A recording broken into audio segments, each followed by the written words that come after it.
Bon, bah, écoutez, parfait. Moi, je suis vraiment ravi d'être parmi vous. Je voudrais d'abord remercier MySommeil, d'abord pour toutes les actions que vous faites et la promotion du bon sommeil, des bonnes habitudes que vous faites, puisqu'on va voir à quel point c'est absolument central. Ça, vous n'en doutez pas, puisque vous êtes connecté à cette conférence. C'est un champ médical qui explose, hein, juste pour vous illustrer cela. C'est devenu une spécialité médicale, hein. Les internes peuvent choisir le sommeil maintenant depuis 2 ans. Donc, c'est vraiment tout nouveau. Et puis, là, en début de semaine, il y avait le congrès mondial du sommeil et, et on avait 11 sessions en parallèle sur 3 jours. Enfin, vraiment quelque chose d'absolument colossal. Et donc, ce sommeil qui, pendant très longtemps en médecine, a été plutôt délaissé, hein. C'était quelque chose qui se passait la nuit, on se concentrait sur les pathologies du jour, eh bien, devient tout à fait central et on va voir quels sont ces éléments d'importance pour la santé et en particulier la santé mentale. Mais comme je suis le premier intervenant, j'ai le privilège de faire une intro un peu large. Voilà. Donc moi, je m'appelle Pierre Geoffroy, Pierre-Alexis Geoffroy. Je suis maître de conférence à l'Université de Paris et je suis psychiatre et médecin du sommeil à l'hôpital Bichat. Et donc, je suis aussi neuroscientifique, donc on a un certain nombre de travaux et je vais vous présenter quelques données aujourd'hui des travaux. Voilà. Donc, je serai vraiment à votre disposition par la suite pour vos questions. Je voudrais remercier encore Charles, MySommeil et toute l'équipe pour ce cycle de conférences sur cette journée internationale du sommeil. Alors, au début, finalement, on peut se poser la question qui me semble la plus importante, c'est à quoi sert le sommeil? Pourquoi on en parle? Alors, depuis toujours, hein, dès les premières croyances primitives, eh bien, on pensait que finalement les dieux communiquaient avec les individus par le sommeil, par les rêves, et donc les dieux annonçaient l'avenir par les rêves. Et donc interpréter finalement ces rêves pouvait permettre de prédire l'avenir. Aristote, un tout petit peu plus tard, lui s'intéressait aux rêves, donc c'était surtout hein, le contenu onirique hein, finalement du sommeil qui intéressait. Et là, il l'utilise à but médical, et où finalement Aristote dit que par le rêve, eh bien, il y a des premiers états imperceptibles pendant l'éveil qui sont communiqués. Et donc, si on interprète ces rêves, on peut identifier finalement les premiers signes de maladie.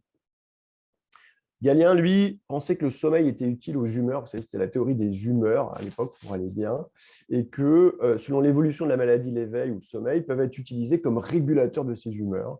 Et on pensait même à l'époque que le sommeil était capable de stopper des hémorragies. Alors, on sait que c'est un peu exagéré hein, maintenant, mais on sait que c'est quand même en partie vrai. Et ça, vous le savez tous, hein, quand on est un peu malade, on va aller se coucher, on va dormir parce qu'on sait qu'on va aller mieux. On sait aussi que pour bien cicatriser, il faut bien dormir, etc., etc. Donc, il y a un certain nombre de récupérations, de réparations qui se font au niveau du sommeil, et c'est également vrai au niveau du cerveau. Au siècle des Lumières, Diderot et d'Alembert, là, vraiment, confirment cet aspect finalement de réparation et indiquent que le sommeil est un état nécessaire pour l'homme pour aller soutenir, réparer et remonter sa machine. Donc, un truc très mécanistique. Et puis, enfin, ça vous le savez tous, c'est Freud qui, en 1899, va intégrer le rêve là, comme outil thérapeutique et va utiliser le rêve pour avoir accès à l'inconscient et traiter des patients. Alors, sur un plan médical, ça arrive assez récemment, hein, c'est pour ça aussi que c'est une nouvelle discipline médicale. Le premier tracé électroencéphalographique de l'activité cérébrale au cours du sommeil, eh ben, c'est un psychiatre, Hans Berger, en 1926, donc vous voyez, il y a un peu moins d'un siècle. Donc, vous voyez, avec une machine qui prenait un certain nombre de places et qui faisait un tout petit tracé et qui distinguait 5 états. En gros, plus le tracé se ralentissait et plus vous rentriez dans un sommeil profond. Et là, c'est le tout début de cette espèce de recherche plus du coup scientifique, neuroscientifique de ces états. Après, on va découvrir d'autres états et je passe vite, mais notamment, on a eu Michel Jouvet en France qui s'est beaucoup intéressé à un stade de sommeil qu'on a appelé le stade de sommeil paradoxal. En fait, pourquoi paradoxal? Eh bien, parce qu'on est complètement endormi avec des muscles qui sont complètement relâchés à l'extrême et à l'inverse, une activité cérébrale présente. C'est dans ce stade-là qu'on fait les rêves bizarres, vous savez, les rêves où on associe des choses un peu étonnantes et où on fait également nos cauchemars. Alors, à quoi sert le sommeil? Eh bien, il sert à conserver votre énergie. C'est le sommeil qui va recharger vos batteries. D'accord? Quand on est éveillé et qu'on fait de l'activité, on transforme notre ATP en adénosine. Eh bien, au cours du sommeil, on va faire le processus inverse et refaire des stocks d'énergie. Le sommeil, on l'a vu, et ça, c'était observé depuis très longtemps dans l'histoire de l'humanité, dans les descriptions médicales, mais ça va aider votre système immunitaire, mais également votre système endocrinien. Juste à titre d'exemple, pour ce système endocrinien, on sécrète l'hormone de croissance, la GH, au cours de la nuit. D'accord? Donc, bien dormir, ça permet de grandir, mais aussi pour plein d'autres fonctions. Par exemple, tout ce qui est régulation du poids, de l'appétit se fait la nuit, et donc bien dormir, ça fait maigrir, contrairement à, là aussi, des fois, à ce qu'on peut penser. Et puis, le sommeil aussi, eh c'est le moment où on va sélectionner les connexions entre les neurones. On parle de synapses qui vont fonctionner, qu'on va retenir ou pas. Là, cette conférence, vous allez retenir des choses, pas tout, et cette sélection de ce que vous allez retenir va se faire cette nuit. Et par exemple, à titre d'exemple, si vous apprenez à jouer de la batterie et qu'on vous enregistre dans l'IRM pour voir un peu ce qui se passe la nuit, on voit que la nuit se poursuit les gestes que vous avez faits le jour et les zones du cerveau sont activées de la même manière que le jour. Et donc, vous continuez à retravailler ce que vous avez appris la journée. Mais aussi, ça sert à réguler votre humeur, à gérer vos émotions. Et ça, vous le savez là aussi, certains d'entre vous ont des travaux de nuit ou ont eu des privations de sommeil à cause d'enfants, à cause de maladies, à cause de voyages, où du coup, vous n'avez pas dormi la nuit. Eh bien, le lendemain matin, on est davantage irritable, on gère moins bien ses émotions, et c'est notamment au niveau du cerveau, l'amygdale, qui est une structure profonde, qui est hyper activée. Ça va gérer tout un tas de fonctions. On a parlé de l'hormone de croissance, mais aussi vos hormones thyroïdiennes, les fonctions métaboliques, les fonctions immunitaires, etc., etc. Et puis, c'est un tiers de notre vie où finalement, on n'y connaît pas grand-chose par rapport aux autres fonctions diurnes. Un autre point très important qu'il faut souligner, c'est que, et on l'oublie beaucoup trop souvent, notre espèce, comme toutes les espèces terrestres, s'est habituée au rythme de la Terre. Et ces cycles veille-sommeil, ce sommeil s'inscrit dans les cycles terrestres. On a des rythmes saisonniers, donc ça c'est la révolution de la Terre autour du Soleil qui fait qu'avec un axe légèrement incliné à notre latitude, on a 4 saisons. Et donc il y a un certain nombre de pathologies qui sont liées à ça. Et par exemple en psychiatrie, on a la dépression saisonnière qui concerne 5 à 10% de la population. Donc c'est ces dépressions qui arrivent l'hiver, qui sont tout à fait liées à ce qu'on appelle la photopériode, c'est la durée des jours. Et quand la durée des jours diminue, il y a tout un tas de marqueurs biologiques qui apparaissent, notamment sur la sécrétion de mélatonine dont on parle beaucoup, et qui va déclencher, chez un certain nombre de sujets, les dépressions l'hiver. Chez d'autres espèces, ça va déclencher l'hibernation, par exemple. La rotation de la Terre sur elle-même crée des rythmes de 24 heures. On parle de rythme circadien. Il y a plein d'autres rythmes. Il y a les rythmes, par exemple, des menstruations, des règles sur le mois, il y a des cycles lunaires, etc. etc. Bon, il y a plein d'autres rythmes terrestres. Mais les rythmes saisonniers et les rythmes circadiens sont des rythmes tout à fait centraux et qui prennent une place très, très importante. Et c'est dans ces rythmes circadiens et saisonniers que vont s'inscrire les cycles veille-sommeil. Alors, comment s'est adapté l'homme à ces rythmes terrestres? Eh bien, l'homme s'est adapté comme toutes les autres espèces, et notamment, il y a un chef d'orchestre de ces rythmes biologiques que sont les noyaux suprachiasmatiques. Et là, ça, c'est tout à fait intéressant. Pour que vous sachiez, cette structure de noyaux suprachiasmatiques, la drosophile, c'est la mouche, a la même structure. Vous voyez? Donc, c'est très, très conservé entre les espèces. Et ces structures-là nous aident à avoir des rythmes sur 24 heures. Ça va donner le tempo, le rythme à l'ensemble des cellules du corps. Ça, c'est des études qu'on a fait à l'après-guerre, après la Seconde Guerre mondiale.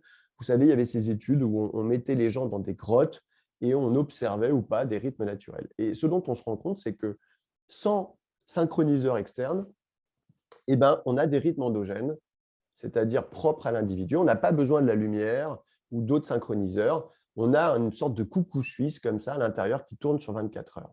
Et ça, c'est vraiment notre espèce qui s'est développée, comme toutes les autres espèces, sur des rythmes terrestres de 24 heures. Les autres planètes ne sont pas sur 24 heures.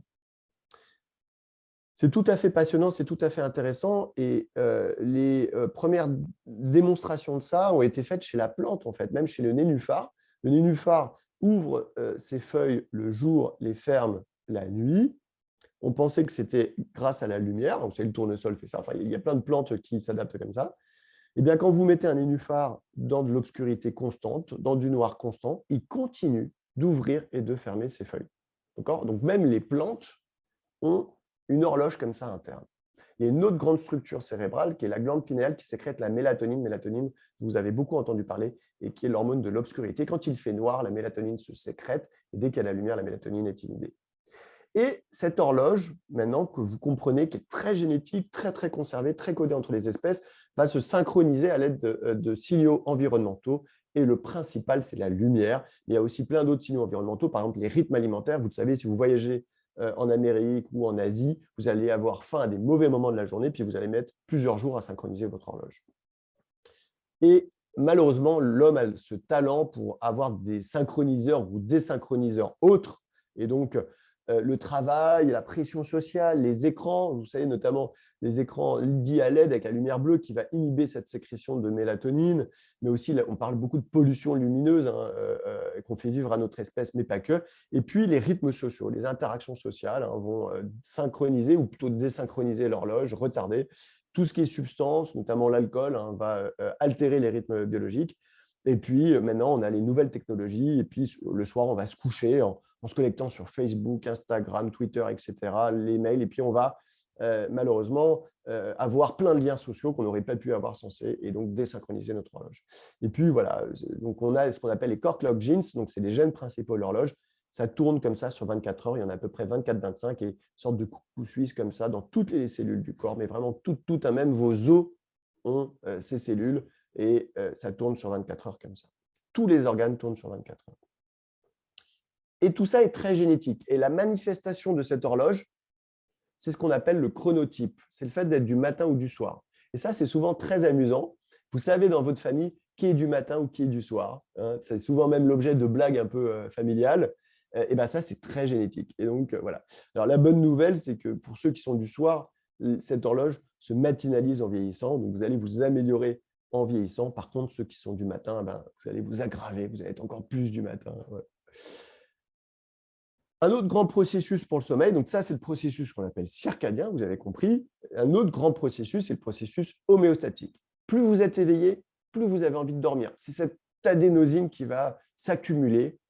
Et donc, si vous faites une privation de sommeil, parce que vous avez une garde, par exemple, paf, vous allez avoir une pression de sommeil énorme. Ou si vous allez avoir de l'insomnie, vous allez, la nuit d'après, avoir beaucoup de pression de sommeil parce que vous êtes très fatigué. À l'inverse, si vous faites une sieste, vous allez effondrer cette pression de sommeil. Et vous le comprenez, c'est pour ça qu'on dit que pour les insomniaques, il ne faut pas faire de sieste. C'est parce qu'on va utiliser la pression de sommeil de la nuit d'avant, parce que vous avez mal dormi, pour avoir une bonne pression de sommeil sur la nuit d'après et du coup, passer une meilleure nuit. Et c'est pour ça qu'on dit pas de sieste. Et donc, le sommeil, c'est ces deux processus qui vont se conjuguer. Votre horloge qui tourne sur 24 heures et cette pression de sommeil. Alors, il y a plein d'autres choses. Le système est beaucoup plus compliqué. Je ne vais pas rentrer dans le détail, mais je vais vous donner quelques notions. Parce qu'on parle beaucoup de la lumière bleue, etc. Pourquoi on parle beaucoup de la lumière bleue? Eh bien, c'est parce qu'au niveau de la rétine, il y a les cônes et les bâtonnets, dont vous avez peut-être entendu parler, qui servent à la vision, vision de jour, vision de nuit. Mais il y a aussi une autre population cellulaire qui, elle, ne réagit que à la lumière bleue et qui va synchroniser l'horloge biologique. Ça ne sert pas à la vision, ça sert à synchroniser l'horloge. Et donc, c'est des cellules dites à mélanopsine. Et ces cellules, elles vont synchroniser l'horloge, mais en fait, elles vont avoir plein d'effets directs aussi. Maintenant, on a découvert des trajets entre la rétine et des centres dans le cerveau, comme par exemple des centres de régulation des émotions. D'accord ? C'est pour ça que la luminothérapie, par exemple, est antidépresseur, va augmenter le moral. Et bien, c'est parce que vous avez, et ça on le sait maintenant, des liens trajets entre la rétine et la régulation des émotions. Mais aussi de la vigilance, ça va vous booster, ça va vous éveiller, mais aussi de certains processus cognitifs, et je n'ai pas le temps de rentrer dans le détail. Mais sachez que maintenant, ces trajets, donc on sait qu'il y a des trajets entre la rétine et ces noyaux suprachiasmatiques, ces chefs d'orchestre dont je vous ai parlé, donc ça va synchroniser l'horloge biologique et agir sur l'humeur comme ça. Mais en fait, maintenant, il y a plein d'autres trajets sur les systèmes de vigilance, les systèmes de sommeil, les tout ce qui est processus de régulation émotionnelle, tout ce qui est système orexinergique. Orexinergique, ça va stimuler l'éveil. Et par exemple, c'est un axe qui est atteint dans la narcolepsie, une maladie d'hypersomnie, d'hypersomnolence, mais aussi d'autres systèmes impliqués dans la régulation des émotions et dans la vigilance. Et donc, vous voyez, ça va jouer sur tous ces niveaux et ces différents niveaux entre la rétine et le sommeil avec la lumière, eh bien, ça va permettre de réguler vos émotions. Alors, le sommeil normal, on parle de rythme ultradien parce qu'en fait, vous faites des trains de sommeil ou des cycles de sommeil au cours de la nuit. Et au cours d'un train de sommeil, d'un cycle de sommeil, vous passez par toutes les phases, tous les stades de sommeil. Vous commencez par vous endormir, vous bâillez, vous avez les idées qui se brouillent un peu. Après, vous faites du sommeil lent léger, puis du sommeil profond, puis du sommeil paradoxal où vous rêvez, vous faites des cauchemars, et puis vous vous réveillez. Ça dure à peu près 1h30 et on fait ce qu'on appelle catacécite. Et je voudrais déjà tordre le cou à des idées reçues. Votre premier cycle de sommeil est toujours votre premier cycle. Donc, quand on dit attention, c'est le sommeil de début de nuit le plus important, etc. Mince, si j'ai raté, c'est la catastrophe, etc. Non, votre premier cycle de sommeil sera toujours votre premier cycle de sommeil. Et par contre, pourquoi il est important? C'est parce qu'en fait, au début de la nuit, vous faites davantage de ce qu'on appelle le sommeil lent profond. Et c'est au cours de ce sommeil lent profond qu'on va récupérer l'ensemble de processus, qu'on va finalement remonter sa machine, comme on le voyait avec d'Alembert et Diderot. Et puis, le sommeil évolue au cours de la vie. Vers 6 ans à 10 ans, on va avoir que du sommeil la nuit en principe. Et puis, on se matinalise en vieillissant. Les besoins de sommeil ne changent pas en vieillissant. Les personnes âgées ont en moyenne besoin de 7 à 8 heures de sommeil, comme chez l'adulte. Alors, j'en viens à la santé mentale. Ce qu'il faut que vous sachiez, et le marqueur qui est le plus utilisé en santé publique, quand on s'intéresse à la santé liée au sommeil, c'est votre durée habituelle de sommeil. Et chez les gens qui dorment moins de 7 heures, il y a plus de décès, il y a plus de diabète, il y a plus d'accidents vasculaires cérébraux, plus de maladies du cœur et notamment des infarctus du myocarde. Il y a aussi plus d'obésité. D'accord ? Et donc ça, c'est la première étude qu'on a réalisée où on s'est intéressé à la santé mentale et à cette habitude de sommeil. On retrouve une courbe en U. Là, vous avez ceux qui dorment moins de 5 heures, entre 5 et 6 heures, 6 à 7 heures, 7 à 8 heures, 8 à 9 heures et plus de 9 heures. Et voyez qu'en fait, ceux qui ont le moins de maladies psychiatriques, c'est ceux qui dorment la durée recommandée entre 7 et 8 heures. Quand vous dormez moins de 5 heures ou plus de 9 heures, donc les courts dormeurs ou les longs dormeurs, vous avez davantage de maladies psychiatriques. Et là, c'est une étude qu'on a faite sur 36 000 sujets. On a regardé sur l'année, en fonction de votre durée habituelle de sommeil, juste sur l'année, quelle était la prévalence de maladies mentales. Vous voyez que les prévalences sont colossales. Quand vous dormez moins de 5 heures, plus de la moitié ont une pathologie psychiatrique. Ça peut être un trouble anxieux, un trouble dépressif, un trouble bipolaire, des tentatives de suicide, des troubles délirants ou des addictions. Quand on s'intéresse seulement aux troubles de l'humeur, donc dépression et troubles bipolaires, là c'est colossal, c'est un quart pour ceux qui dorment moins de 5 heures, 9% 7 à 8 heures et plus de 15% plus de 9 heures. Et quand on va regarder quelque chose qui est évidemment très grave, que sont les tentatives de suicide, il y en a 4 fois plus pour ceux qui dorment moins de 5 heures sur l'année. 11%, 7 à 8 heures, 3% et plus de 9 heures, 7%.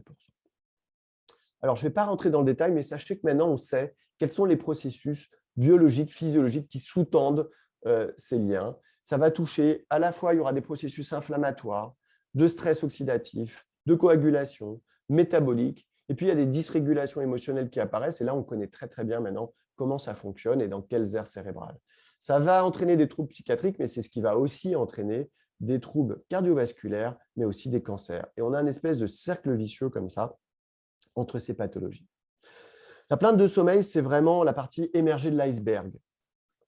Devant une plainte d'insomnie ou d'hypersomnie, il faut penser à la dépression, ça fait partie des critères, un diagnostic de la dépression, mais aussi aux troubles anxieux, aux traumatismes, aux troubles délirants, aux troubles hyperactifs et déficit de l'attention, aux addictions, aux conduites suicidaires, etc. Et face à de l'insomnie, par exemple, versus bon dormeur, là, vous voyez, en fonction des troubles, l'insomnie est en gris, la prévalence, c'est une autre étude, mais qui illustre ce qu'on vient de dire, est largement augmentée. Ici, pour vous dire que l'inverse est vrai aussi, c'est-à-dire avoir des troubles psychiatriques, évidemment, est associé à des troubles du sommeil et définit notamment aussi les troubles psychiatriques, mais l'inverse est également vrai. Et là, on a des sujets qui n'ont pas de troubles psychiatriques, mais qui souffrent d'insomnie. Et en vert, vous avez ceux qui sont les plus sévères, qui ont nécessité des traitements hypnotiques. Bien à 6 ans, la moitié ont développé des troubles psychiatriques. D'accord? Donc, ce lien est bidirectionnel. Les troubles psychiatriques sont associés à des troubles du sommeil, mais avoir des troubles du sommeil va conduire à des troubles psychiatriques, avec en chef de file, hélas, la dépression évidemment, mais aussi les troubles anxieux. Plus de la moitié des insomnies dans la population générale sont des insomnies liées à des troubles psychiatriques. Ça concerne les troubles de l'humeur, les troubles anxieux, les troubles comportementaux, les usages de substances, les troubles des conduites alimentaires aussi, mais l'ensemble des troubles psychiatriques. Je parle de la dépression parce que la dépression, c'est vraiment colossal en termes de fréquence. C'est une personne sur 4 vie entière. C'est la première cause de handicap dans le monde, toutes causes confondues. Et quand vous souffrez de dépression, eh bien, 92% des patients, donc là, c'était une étude qu'on avait fait chez 3700 patients qui avaient une dépression, qu'elle soit unipolaire ou bipolaire, eh bien, ces patients, 92% d'entre eux ont une plainte de sommeil, que ce soit une plainte d'insomnie ou d'hypersomnie. Et là, c'est pour vous dire, quand on suit ces patients-là, que ce soit en phase maniaque ou dépressive, donc ça, c'est pour des patients bipolaires, ils ont des troubles du sommeil, c'est ça la règle. 5% n'en ont pas et là, 7% n'en ont pas en dépression. Donc, la règle, c'est d'avoir des troubles du sommeil. Mais là, ce sur quoi je voulais attirer votre attention, c'est qu'hélas, même entre les épisodes, en fait, ils conservent des troubles du sommeil. Très peu n'en ont pas. Et là, c'est ce qui va prédire les rechutes. Donc, il va falloir en plus traiter ces troubles du sommeil parce que ça va être lié directement au pronostic de la maladie, à la sévérité de la maladie. Et donc, ça, c'est important parce que pendant très longtemps, et moi le premier, au début, lorsque j'ai appris médecine, je disais des bêtises aux patients. Je leur disais, je vais traiter votre dépression, je vais traiter votre anxiété, etc. Et ça va traiter vos problèmes de sommeil. Et ça, on sait que c'est faux maintenant, qu'un certain nombre de ces patients vont avoir une sorte de cicatrice de leurs épisodes, vont conserver des troubles du sommeil et ça va prédire les rechutes. Donc, il y a une anomalie, une vulnérabilité sur tout ce qui est gène de l'horloge, sur ce coucou suisse dont je vous ai parlé. Il y a aussi un certain nombre de patients qui ont des anomalies du traitement du signal lumineux. Et je vous ai présenté les voies du traitement du signal lumineux. Et ça va entraîner des altérations de l'horloge, de votre pression de sommeil, mais aussi directement, on appelle ça des altérations monoaminergiques, c'est-à-dire c'est dans le cerveau des régions qui sont responsables des troubles de l'humeur, mais aussi en fait des autres troubles affectifs saisonniers, psychotiques, anxieux, les troubles hyperactifs ou déficit de l'attention, les troubles neurodégénératifs, l'Alzheimer, le Parkinson sont des troubles qui sont très, très liés au sommeil. Le sommeil prédit l'évolution vers des pathologies neurodégénératives, mais aussi le système de récompense. Tout ça est très circadien. Et ça, vous le savez aussi, système de récompense, c'est très lié aux addictions. L'alcool, par exemple, un bon verre de vin ne fait pas le même effet le soir ou le matin. D'accord? Et bien ça, il y a des rythmes circadiens de votre système de récompense. D'accord? Et là encore, il y a tout un tas lié au sommeil. Quand vous êtes privé de sommeil, parce que vous êtes allé en boîte de nuit, parce que vous avez fait une garde, parce que vous avez travaillé la nuit, le lendemain matin, vous avez davantage envie de sucre, vous avez déjà davantage envie de choses qui vont activer votre système de récompense. Là, je ne vais pas rentrer dans les détails de cette étude, mais c'était pour vous dire, parce que souvent, on va me dire, d'accord, Pierre, on a compris, il y a un risque important de troubles psychiatriques, mais est-ce que le sommeil est associé au suicide indépendamment des troubles psychiatriques? La réponse est oui, et ça c'est une grosse étude qu'on avait fait. On avait suivi les gens pendant 3 ans et hélas, quand on prend en compte dans les analyses l'ensemble des facteurs de risque connus de suicide, le sommeil prédit le suicide de manière indépendante aux autres pathologies du sommeil et aux autres facteurs de risque connus. Et vous voyez, par rapport, donc 241 patients, hélas, avaient une tentative de suicide sur les plus de 30 000 sujets observés, et 60% dans le groupe qui tentait de se suicider avaient des troubles du sommeil, versus seulement 22% chez ceux qui ne tentaient pas de se suicider. Donc, vous voyez, vraiment, cliniquement, ça a beaucoup de sens. Donc, en fait, ça, c'était une petite image, je ne sais pas si vous l'avez vu, mais ce n'était pas un iceberg, c'était un sac plastique. Et quand on voit que c'est un sac plastique, on ne voit plus que ça. On se dit, bah oui, ce n'était pas un iceberg, comment est-ce que j'ai pu me faire avoir? Et ben, c'est un peu pareil. C'est-à-dire, devant une plainte de sommeil, quand on pense aux troubles anxieux, on pense aux troubles dépressifs, etc., on ne voit plus que ça. Et donc, vraiment, il faut y penser. Et en tout cas, il faut traiter si c'est là. Alors, en pratique clinique, vous allez me dire, Pierre, comment on fait? Voilà. Et donc, cette image, elle illustre un peu ce qui se passe des fois en pratique clinique. Et on dit, bon, alors, comment ça se passe, votre sommeil? Vous êtes plutôt insomniaque, plutôt somnolent? Et en fait, comme vous ne dormez pas bien, que vous êtes fatigué, etc., vous vous dites, je me demande, je sais juste que j'arrive pas à dormir globalement. Alors, il y a plein de méthodes pour mesurer ces anomalies de sommeil. Certaines vont être reprises dans les présentations suivantes. Il y a des interrogatoires classiques, des questionnaires. Il y a l'agenda de sommeil qui est vraiment très facile d'utilisation et je vais vous donner un exemple juste après, où là, c'est vous-même qui, toutes les nuits, allez indiquer en rayant les phases de sommeil où vous dormez, qui va vraiment vous permettre de voir votre sommeil. Il y a plein de montres maintenant connectées ou d'applications sur smartphone qui permettent de suivre le sommeil et c'est vraiment des outils très précieux. Il y a la polysomnographie, donc ça c'est de l'enregistrement en centre du sommeil qui donne accès à l'architecture du sommeil sur une nuit.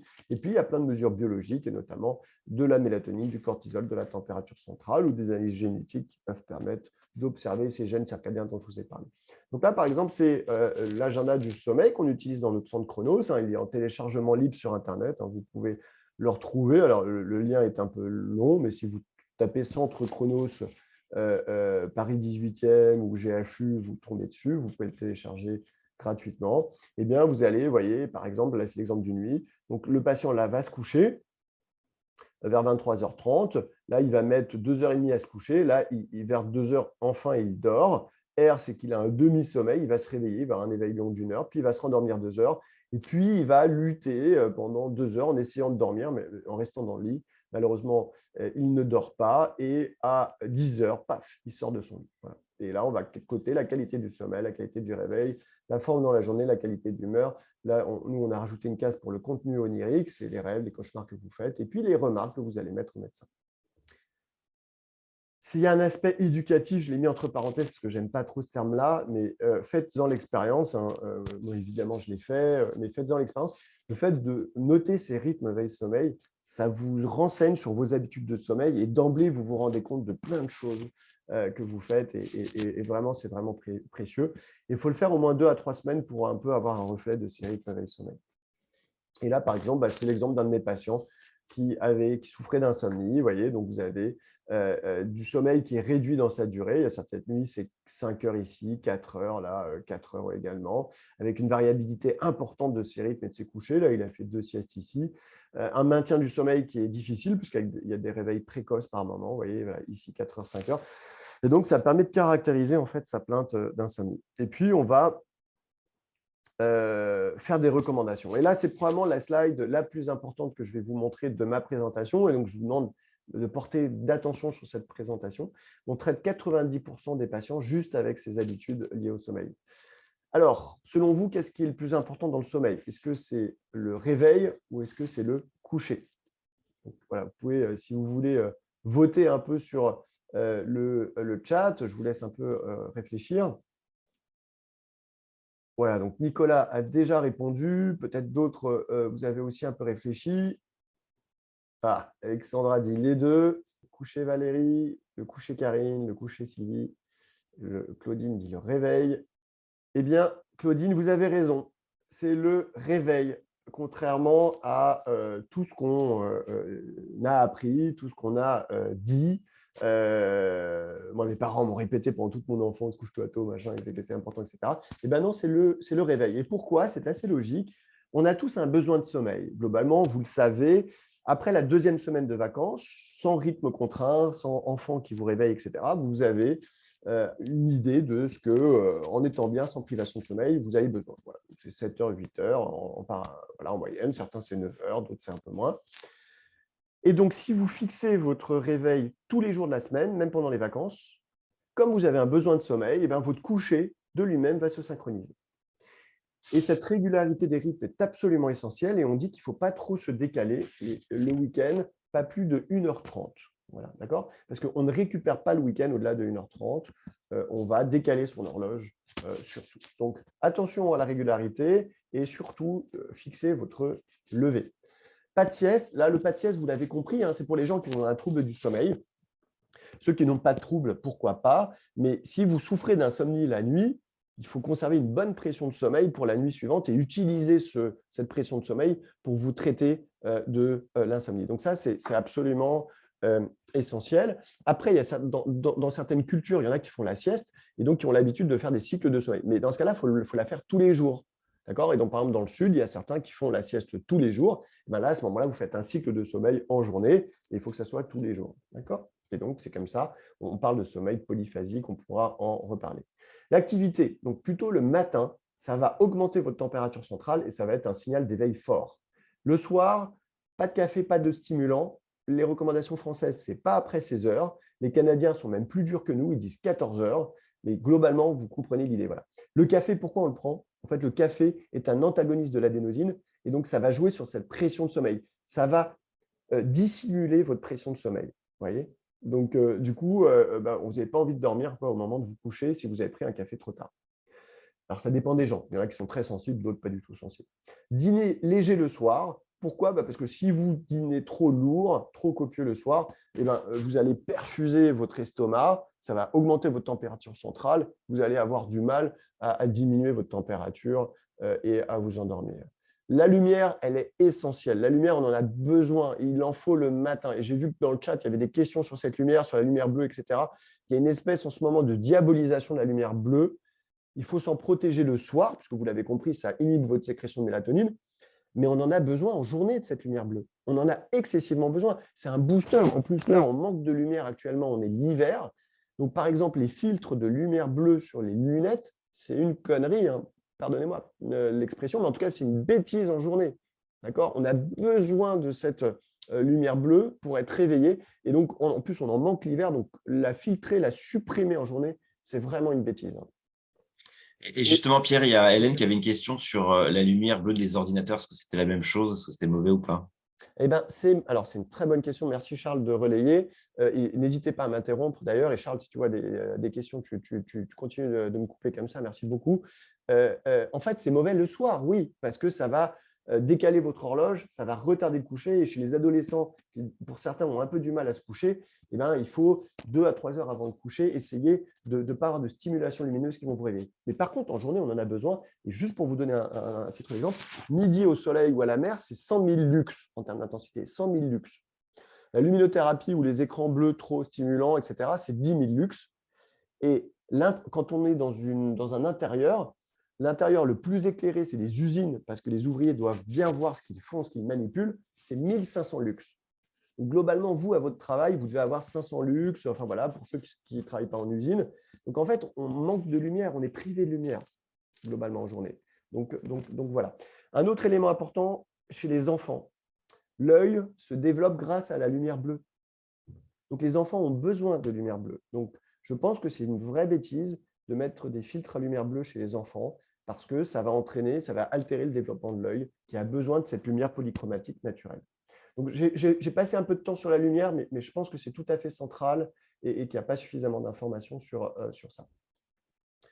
Les écrans, euh, je vais nuancer. Il y a une grosse étude là qui est sortie qui montre que chez certains, notamment chez certains insomniaques, regarder la télévision avant de s'endormir, ça les aide. Donc, je vais nuancer. Donc, vous l'avez compris, on ne dit pas d'écran à cause de la lumière bleue. Et donc, quand vous avez un écran trop proche, trop intense, ça va inhiber votre sécrétion de mélatonine et retarder votre coucher.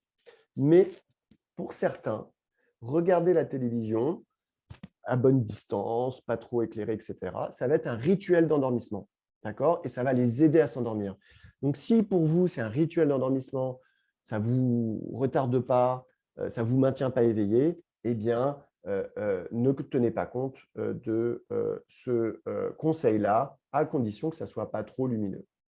Ça, c'est les conseils de la journée. Donc, vous voyez que pour bien dormir, en fait, il y a beaucoup de conseils du jour. La nuit, évidemment, c'est de bonnes conditions de sommeil. Ça paraît trivial, hein, un peu bébête, mais en fait, on ne fait pas suffisamment attention à nos conditions de sommeil. Donc, c'est un environnement qui est confortable, c'est une chambre entre 18 et 20 degrés, c'est une obscurité, donc attention parce qu'il y en a qui sont très sensibles à ça, ils ne le savent pas forcément, mais pour certains, un tout petit peu de lumière dans la chambre inhibe leur sécrétion de mélatonine et leur empêche de s'endormir. Et donc, c'est important d'avoir une chambre bien noire, bien obscure. Et puis silencieuse, et ça, on fait ce qu'on peut, hein. Des fois, on a des voisins qui ont décidé de jouer du piano la nuit ou des trucs comme ça. Donc, bon, bref, on fait ce qu'on peut et voilà.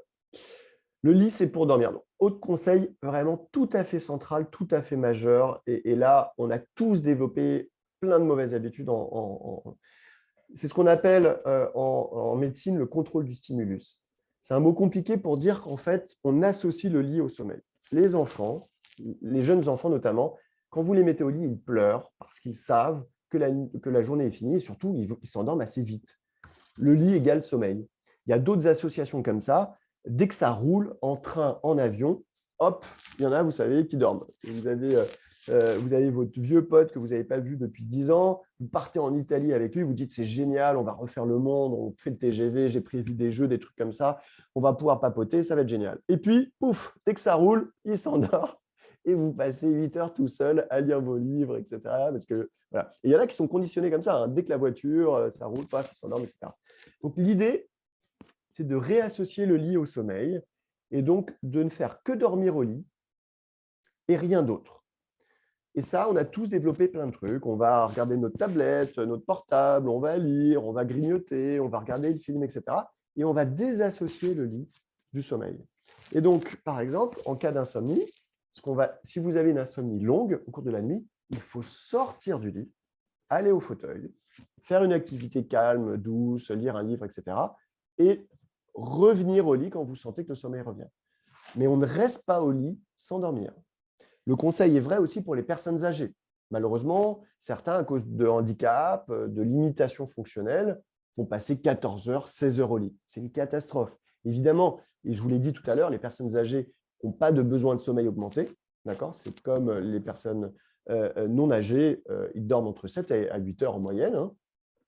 Et s'ils passent 14 heures au lit, eh ben, ils vont avoir un sommeil de très mauvaise qualité. Ils vont altérer leur sommeil, dormir par-ci, par-là, et avoir du coup un éveil aussi de mauvaise qualité. Donc vraiment, le lit, c'est pour dormir, que ça, et on limite le temps passé au lit. Et donc ça, c'était le dernier conseil, limiter le temps passé au lit, en tout cas adapté à votre besoin de sommeil et rien de plus, sinon vous allez à nouveau désassocier le lit au sommeil.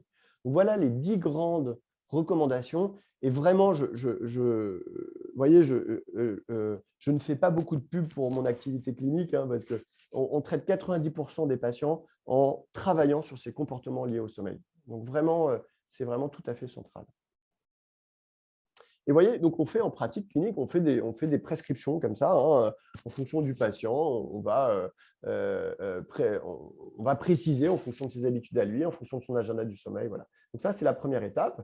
Et ça, vous voyez, c'est l'exemple d'un patient qui, du coup, à la 3e séance, a synchronisé ses réveils.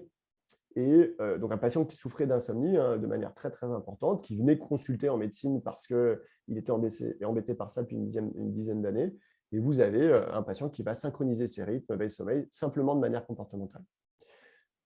Alors, il y a plein d'objets, hein, notamment qui va mesurer les rythmes. Donc, ça, c'est juste pour vous dire, vous voyez, on a des patients là, un patient maniaque, ça va beaucoup bouger. Là, en période de rémission, il va quand même avoir des anomalies qui vont persister. Donc, ça, ce sont les limites supposées versus un patient sain. Donc, je passe un peu vite, mais pour vous dire, voyez, même malheureusement, dans certains troubles psychiatriques en phase de rémission, on a des anomalies avec des sommeils des fois très longs, ici beaucoup plus courts. Là, le patient se couche vers minuit, versus ici, par exemple, un sujet sain où vous avez des rythmes qui sont beaucoup plus réguliers, beaucoup plus synchronisés. Donc, même à l'œil nu, même sans rentrer dans les chiffres, en fait, on voit de grandes anomalies qu'il convient de traiter pour éviter les rechutes. Et là, voilà, j'arrive sur mes dernières slides pour permettre un peu de questions. En pratique clinique, c'est assez simple. Les patients arrivent avec 3 types de plaintes. Soit je ne dors pas assez, je dors mal, soit je dors trop, c'est la plainte d'insomnie, soit je fais des choses bizarres la nuit, c'est les plaintes du comportement. Et on va raisonner comme ça, on va se demander, est-ce qu'il n'y a pas une origine iatrogène sur les traitements qu'on prend, les produits, les substances, les stimulants, etc. Est-ce qu'il n'y a pas une dépression, des troubles anxieux en dessous, des choses comme ça. Puis après, tout de suite après, on va se poser la question du retard de phase de sommeil. Le retard de phase, c'est le décalage de votre horloge. Ça touche beaucoup les adolescents. C'est le fait de ne pas réussir à se coucher suffisamment tôt. Et donc, on va devoir se lever pour aller à l'école. Il y a un certain nombre de chronobiologistes qui militent pour retarder lors du début des cours, parce qu'il y a un certain nombre d'enfants et notamment d'adolescents qui sont en privation de sommeil parce que, ils n'ont pas réussi à aller se coucher à cause de cette horloge biologique, hein, c'est très génétique comme on l'a vu tout à l'heure, et qui vont dormir moins que ce dont ils ont besoin et être somnolents du coup au cours de la journée. Et ça, il faut aller le rechercher, ce syndrome de retard de phase. Pourquoi? Parce que c'est un trouble du rythme Et jamais aucun patient, moi, ne m'a dit « Docteur Geoffroy, j'ai un trouble du rythme ». D'accord? Ils vous disent « Je souffre d'insomnie » ou « Je dors trop » ou « Je suis fatigué, je suis somnolent en journée ». Mais jamais personne ne pense, et c'est bien normal, à avoir un trouble du rythme. Donc, si le médecin ne pense pas au trouble du rythme, il va conclure à tort à de l'insomnie, alors que c'est juste que la personne est décalée dans son rythme. Les apnées du sommeil prennent beaucoup de place. Le syndrome des donc c'est le fait de s'étouffer la nuit ou de devoir reprendre sa respiration de manière bruyante. Il y a des traitements, ça se soigne très très bien, c'est une pathologie fréquente. Il y a le syndrome des jambes sans repos. Le syndrome des jambes sans repos, c'est le fait de bouger les jambes le soir, donc d'avoir des impatiences dans les jambes. D'accord? Là aussi, ça se traite très bien. Et je le souligne parce que c'est important de le dire et ce n'est pas suffisamment connu. La première cause de syndrome des jambes sans repos, c'est la carence en fer, c'est le manque de fer. Donc, c'est pour ça que ça touche beaucoup plus les femmes, notamment les femmes qui ont des menstruations, puisque des fois, elles manquent de fer. Et donc, il faut faire une ferritinémie et corriger cette carence en fer si besoin. Il y a d'autres causes, mais c'est vraiment la cause largement la plus fréquente et qui est insuffisamment diagnostiquée. Et puis, une fois qu'on a éliminé tout ça, seulement là, on va parler d'insomnie. D'accord? Pour la plainte d'hypersomnie, on se pose exactement les mêmes questions, sauf que la question de l'apnée arrive beaucoup plus tôt. D'accord? Et si on a éliminé toutes les pathologies dont je vous ai parlé, là, on parle d'hypersomnie centrale, et là, on va orienter dans des centres du sommeil spécialisés dans les hypersomnies centrales pour aller rechercher des narcolepsies ou d'autres types de pathologies comme ça. Voilà, ça, pour vous dire, il y a plein de troubles du rythme, il faut y penser. Donc, c'est le décalage entre votre horloge biologique interne et votre environnement. Et c'est toujours dissimulé derrière une plainte d'insomnie ou d'hypersomnie. Donc là, vous voyez les principales. Soit vous dormez la nuit comme tout le monde, soit vous êtes en retard de phase, soit vous êtes en avance de phase. Et ça, c'est surtout les personnes âgées, mais ça peut aussi toucher les jeunes. Ça peut être très impactant, des gens qui vont se coucher vers 18h, 19h et se réveiller à 2-3 heures du mat'. Certains souffrent de ce qu'on appelle des rythmes irréguliers, en dormant un peu partout sur la journée. Et puis d'autres vont avoir ce qu'on appelle des rythmes hypernictéméraux, ou dits en libre cours, c'est-à-dire supérieurs à 24 heures. Et ça, c'est des maladies assez étonnantes, assez rares, mais ils n'ont pas une horloge terrestre. Ils ont une horloge supérieure à 24 heures. Et donc, ça peut être par exemple 25h30 ou autre. Et donc, ils vont se décaler comme ça tous les jours d'1 heure, 1h30, 2 heures. Donc, les pathologies du sommeil les plus fréquentes dont je vous ai parlé, c'est vraiment les apnées, avec les ronflements, les pauses respiratoires, le fait d'aller uriner la nuit, d'avoir des sueurs la nuit. Et puis, c'est des gens qui vont être très somnolents en journée et qui vont avoir mal à la tête. Donc, on va diagnostiquer ça avec un enregistrement. Et puis, sinon, il y a les troubles moteurs la nuit, le fait de bouger. Donc, c'est le syndrome des jambes sans repos. Donc, ça, c'est au moment du coucher. Et sinon, au cours de la nuit, on appelle ça le mouvement périodique du sommeil. Alors, les troubles du comportement nocturne, il y a plein de choses. Donc ça, c'est une vraie personne qui a une crise de somnambulisme un peu complexe. Donc, ça a tellement fait, en tout cas tellement impressionné que ça a été une photo publiée dans le journal d'un somnambule qui s'est retrouvé en slip dans la neige. Donc ça, c'est des crises complexes. Et quand on a des crises complexes comme ça, effectivement, il faut être enregistré. Et puis ça, c'est des images de ce qu'on appelle des paralysies du sommeil. Et donc, ça a été très, très, très peint dans la littérature. En fait, vous dormez, vous êtes en sommeil paradoxal, donc vous n'arrivez pas à bouger vos muscles, vous n'arrivez pas à bouger du tout, mais vous êtes réveillé. Et donc, vous avez l'impression qu'il y a des gens qui sont assis sur votre cage thoracique qui vous empêchent de respirer. Et ça fait très, très peur, et c'est surtout sur le matin. Donc, alors, c'est très fréquent, les cauchemars, les somnambulismes, etc. Il faut vous en inquiéter que si il y a plus de 2 à 3 excès par semaine ou plusieurs épisodes par nuit, que c'est long, que c'est élaboré, que c'est complexe et qu'il y a des répercussions le jour où vous êtes fatigué par ces parasomnies. D'accord?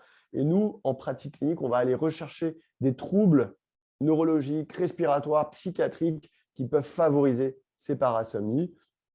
Et en fait, en fonction du moment dans la nuit, il y a différents types de parasomnies qui existent et qu'on va aller rechercher.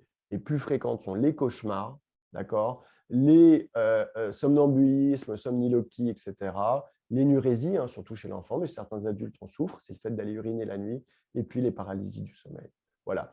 Et enfin, juste un mot pour dire, il y a plein de thérapies qui existent, il y a plein de chronothérapies. Là, c'est des recommandations qu'on a fait avec des collègues internationaux sur le trouble bipolaire, mais il y a plein de traitements qui existent. Donc, vraiment, il faut aller diagnostiquer ces maladies-là parce qu'il y a plein de traitements. Donc, c'est vraiment dommage. Donc, en conclusion, vous voyez que le sommeil est un processus vraiment absolument vital y compris pour la santé mentale. Le sommeil s'inscrit dans une chronobiologie, et on oublie qu'on vit sur la planète Terre et avec des rythmes terrestres, et que ce sommeil s'inscrit dans ces rythmes terrestres et que ça prend une place tout à fait majeure et que ce n'est pas du tout trivial.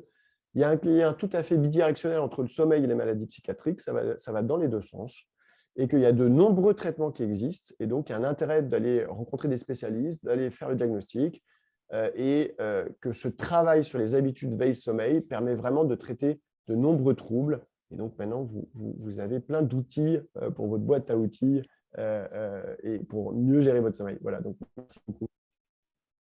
Merci, un grand merci Pierre-Alexis pour cette présentation très très complète. Alors je vais pas moi prendre la parole parce que sinon je vais en rajouter, j'aurais plein de remarques et de choses à dire. Mais je vais plutôt laisser, je vois qu'Alexandra a une question. Je vais laisser parler Alexandra, je vais essayer comme ça si ça marche. Alexandra, je pense qu'on vous écoute, vous pouvez parler. Si vous activez, demandez de réactiver le son. Voilà, je crois qu'on vous écoute. Non, pas de questions, c'était pour remercier. D'accord. Eh ben, écoutez, c'est entendu. Il y avait Hélène qui avait également merci beaucoup Alexandra, qui avait une question Merci sur beaucoup. l'intérêt de la sophrologie par rapport au sommeil, à quel moment ça peut intervenir, donc quelle place ça aurait. Alors, actuellement, il n'y a pas de recommandations à proprement parler sur la sophrologie. Les recommandations, c'est, vous savez, sur des niveaux de preuve selon les études scientifiques. Donc, le traitement de l'insomnie, c'est vraiment la thérapie cognitivo-comportementale de l'insomnie. Ça, c'est ce qui est recommandé dans toutes les recommandations internationales. On va faire ça en première intention. Après, il y a d'autres thérapies comme la sophrologie qui sont tout à fait intéressantes, notamment pour aider à se connecter sur le moment présent. Le présent est tout à fait relaxant et tout à fait rassurant. Il y a plein de stratégies en sophrologie qui sont développées pour aider à diminuer ce qu'on appelle l'hypervigilance. Vous savez, c'est cette difficulté à mettre le cerveau au ralenti, à se détacher de sa journée. Donc, la sophrologie peut être tout à fait utile pour aider dans un certain nombre de situations où, effectivement, on va avoir des difficultés à lâcher prise au cours de la nuit. Je crois que en répondant à Hélène, tu as un peu répondu à Donna aussi. Alors Donna, que je connais un petit peu, qui prend en charge aussi qui accompagne des patients insomniaques. Le rythme circadien, la pression de sommeil sont clés, tu l'as évoqué, mais on constate aussi qu'il y a beaucoup d'hypervigilance, notamment liée du stress et donc au cortisol. Et donc malgré l'alignement des deux, comment accompagner justement cette hypervigilance, ce facteur d'hypervigilance?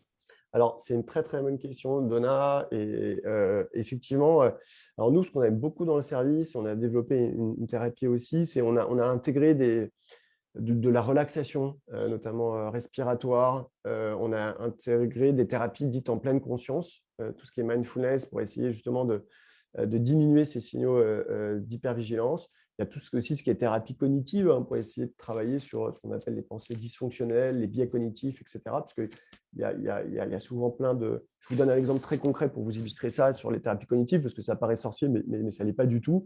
Par exemple, les insomniaques ont souvent ce truc de calculer le nombre d'heures qu'ils ont dormi. Et donc, ils vont se réveiller, ils vont allumer la lumière pour regarder leur montre, ils vont noter, ils disent « Ah là, alors demain, j'ai ce truc-là, il faut que je me lève à telle heure, ça va me faire 4h30 de sommeil, mais 4h30, ce n'est pas suffisant parce que… » Voilà. Et ils ont absolument besoin de savoir combien d'heures ils ont dormi pour savoir s'ils vont être en forme le lendemain ou pas. Sauf qu'en fait, ça les maintient énormément éveillés, ce fait de faire des calculs, d'allumer la lumière, de machin, etc., de noter, de calculer. C'est angoissant, c'est stressant. Et je n'ai jamais vu un patient que ça a aidé de savoir combien de temps il a dormi. Jamais aucun. Et ça ne l'a pas fait dormir plus, en tout cas. Et donc, vous voyez, par exemple, travailler sur ça, sur cette pensée dysfonctionnelle, que c'est important de compter l'heure de sommeil qu'on a eu, etc., ce que tous les insomniaques font au bout d'un moment. C'est un exemple très concret où, avec eux, on va travailler sur ces pensées cognitives. Voilà. Donc, voilà. Donc, ça, voilà. Et puis, on a parlé de la sophrologie aussi, qui effectivement, là, propose d'autres types de techniques. J'ai des patients qui font du yoga, qui, par exemple, sur le yoga, ça les a hyper aidés. J'ai une patiente qui fait du karaté. Alors, ça, c'est marrant. Et ça, le karaté, ça l'a vachement aidé aussi. Donc, voilà. Mais en tout cas, tout ce qui est relaxation, ça vraiment, il y a pas mal d'études, il y a un bon niveau de preuve. Tout ce qui est mindfulness aussi, il y a un bon niveau de preuve, etc. Et à midi, hein, donc on a Émilie hein, que je vois qui est présente là, qui nous fera justement un topo sur la TCC et cet accompagnement qui fait référence aujourd'hui dans le sommeil. Et donc voilà, je vous invite à l'écouter à midi. Dernière question, et après je suis désolé, on va falloir qu'on y aille parce qu'on a Séverine qui va nous parler justement de notre mode de vie et des modifications des rythmes aujourd'hui. Et donc, la dernière, c'est Sylvie, comment peut-on supprimer un petit peu ces paralysies du sommeil lorsqu'on en fait de temps en temps? Alors, les paralysies du sommeil, effectivement, ça touche plus les femmes. Si c'est fréquent, si ça embête, il faut vraiment aller consulter pour identifier. Certaines formes de paralysie du sommeil sont associées à la narcolepsie, donc il faut éliminer la narcolepsie ou d'autres types de troubles du sommeil. Il faut éliminer d'autres pathologies du sommeil aussi qui pourraient favoriser l'apparition de paralysie du sommeil. S'il n'y a pas d'autres pathologies associées, il y a toute une prise en charge psychoéducative sur ces paralysies du sommeil qui permettent en fait d'améliorer aussi beaucoup parce que en fonction de ces comportements aussi liés au sommeil, on va pouvoir diminuer l'émergence et la possibilité d'apparition de paralysie du sommeil. Et puis en tout dernier recours, on peut essayer de donner des traitements pour essayer de diminuer ce nombre de paralysies du sommeil et notamment d'essayer des traitements qui vont inhiber en fait le sommeil paradoxal qui est la phase de sommeil où on va faire ces paralysies du sommeil. Mais vraiment, ça arrive en tout dernier lieu. Donc, juste pour vous dire, Sylvie, faut prendre des rendez-vous en centre du sommeil pour éliminer le reste. Et puis, il y a des prises en charge et les médicaments, ça arrivera vraiment qu'à la toute fin.